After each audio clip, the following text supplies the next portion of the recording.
Lamar is he's 29. He's missed 17 starts. His cap hit is monstrous. And all of a sudden this year, RG3, Robert Griffin, he wasn't as fast. What am I to do with Lamar? I know he's great, but is it possible at 29 that he is slightly moved out of his prime? You watched him. It doesn't feel the same. What is it with Lamar this year? Okay, y'all, we need to talk about this Lamar Jackson situation because things are getting messy and it's looking like people are starting to turn their backs on him to the point where Stephen A. Smith, Cam Newton, and even ESPN had to step in and defend Lamar. But girl, the reactions are all over the place. As you can see from fan feedback, people are straight up tired of the excuses with Lamar. Check this out. One fan said, Lamar and Shador are two of the biggest baity losers in the NFL. When they lose, it's never their fault. When they win, it's all because of them. I'm so sick of this BS. Now, I've got a ton more fan feedback I want to show y'all. But first, let's highlight the clips where I pulled this stuff from. Because like I said, ESPN, Cam Newton, Swag Goo, Stephen A. Smith, they're all defending Lamar Jackson right now. We'll break those clips down, and then I'll hit you with some more commentary. And listen, if you can, smash that thumbs up button. It really helps support my YouTube channel. And trust me, I appreciate it big time. Yes, and I'm gonna tell you why. This is what was told to me early in my career. A quarterback is only as good as his kicker. And now when you start to unpack, a quarterback is only as good as his kicker. When you start to see certain quarterbacks get us in position, you do all the heroics, you get us to that point, and you miss the field goal, oh, that's for naught. When you start to also realize, like, yo, we're waiting for Lamar Jackson to come show up. We're waiting for Lamar Jackson to come show up. Don't lose it. Oh, now he takes over a game by making plays or extending the plays, and guys around him starts to make plays around him. The Isaiah Likely catch was absolutely ridiculous. When you start to see Zay Flowers, absolutely ridiculous. Then, defense, I need you, baby. To see what transpired yesterday almost gave me the same feeling when Mark Andrews dropped the pass last year. So when is it where, can we honestly say, hey, that was on Lamar, or was that on the supporting cast? I don't typically bend for specifics. I call it how I see it. Everybody knows that, understands that. Lamar Jackson played good enough football to win that football game yesterday. And they were in that game because of him as well too. So to see it unfold was something that is heartbreaking, to say the least. This team has won every season because of him. They have been in the playoffs, AFC championship games. They've made runs. This has been one of the best offensive football teams the last 5 years in the NFL. And we got one season where the dude been beat up, and I don't give a damn if you don't like how he come to the building. Your ass wasn't talking about that when he was out there winning MVPs and putting the team on his back when everybody else was injured. He ain't dropped the damn pass or called it not a touchdown with Isaiah Likely in the football game. He didn't fumble the damn ball against the Kansas City Chiefs when they could have won the football game. I ain't listening to that. I heard people talking about this while I was out of town last week. Lamar Jackson, they don't like the way he come to the film.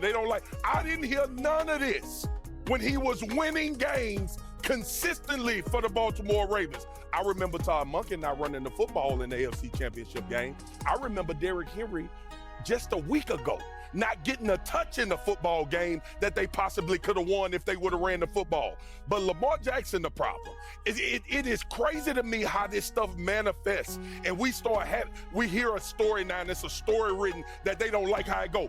I ain't never seen John Harbaugh before this year not praise Lamar Jackson, not talk about how great of a teammate he was. I'm not going to sit here and listen to people talk about Lamar Jackson and the way he goes about football because of one bad season in Baltimore, when everything we've heard about him has been great coming out of Baltimore. Every game we've watched, we've acknowledged, you know what? He the reason Baltimore plays the way they play on offense. When Greg Roman didn't want to throw the ball down the field, we asked, could Lamar Jackson be a This ain't on Lamar Jackson. 3 years ago, it's Zay Flowers fumbling at the goal line. Last year's Mark Andrews can't catch a two-point conversion. This time around, it's Luke, the field goal kicker, missing a chip shot to win the game. It's right there for you. It's a chip shot.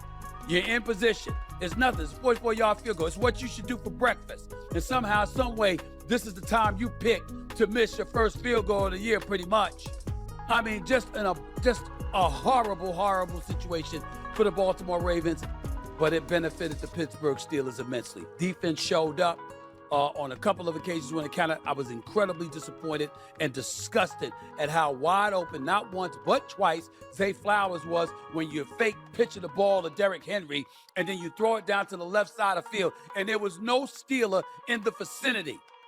After Mike Tomlin, who I love, pumping his chest, egging the defense on and stuff like that, after Pittsburgh scored a touchdown, you nearly blew the damn game, not just once but twice. But somehow, some way, you got let off the hook because Luke couldn't make a damn field goal. So props to the Pittsburgh Steelers for somehow, some way, even without the services of DK Metcalf, and staying in the thick of things, handling their business, and positioning themselves to make a playoff run. But we cannot sit here and ignore the obvious. This is from a Steelers fan. And as much as I love me some Mike Tomlin, because I do, they haven't won a playoff game since 2016. So, check this out, y'all. Here's some of the fan feedback blowing up on those posts. One person said, no, they get 0 passes. Burrow didn't get a pass. Kyler Murray didn't get a pass. Lamar doesn't get a pass when he literally did nothing for 3 quarters. Another fan said, the Bills' backup QB won yesterday without a kicker. Excuses are for losers. The team wasn't good enough, and that includes Lamar. Then another Twitter user came in hot, saying, so Lamar gets a pass for missing the playoffs, but Josh Allen has to win a Super Bowl with a third-string kicker off the couch? I don't make the rules, I just live by them. And get this, another fan posted Lamar's season stats to back it up.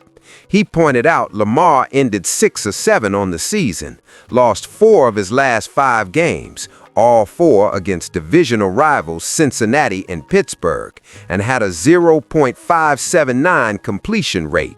And that's exactly why Colin Cowherd was going off about him on his channel, too. People are not holding back.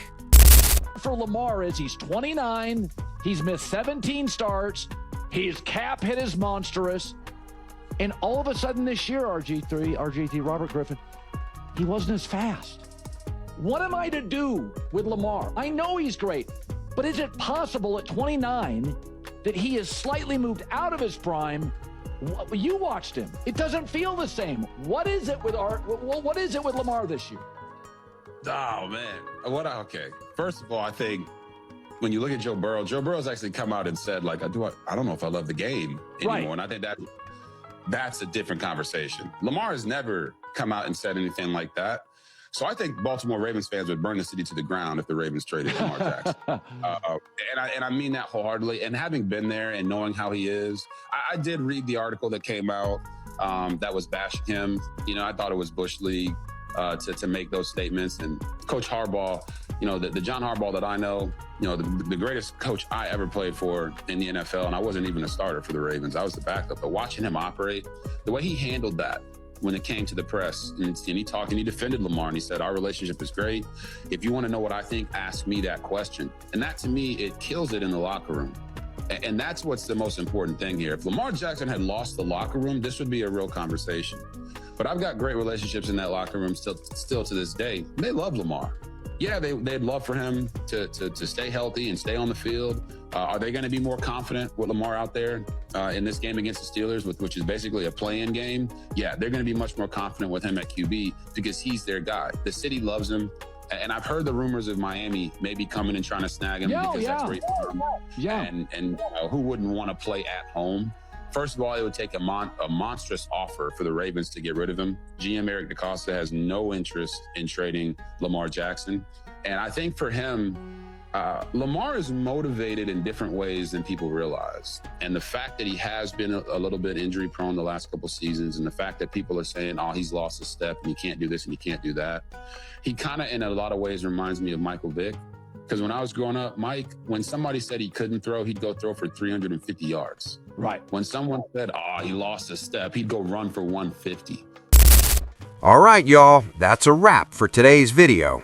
I really want to hear what you think about everything we talked about and how you feel about Lamar Jackson and this whole situation with him. Drop your thoughts in the comments down below. And don't forget, smash that like button if you haven't already, and hit that subscribe button too so you don't miss the next one. Catch you guys on the next video, and we're out. Peace.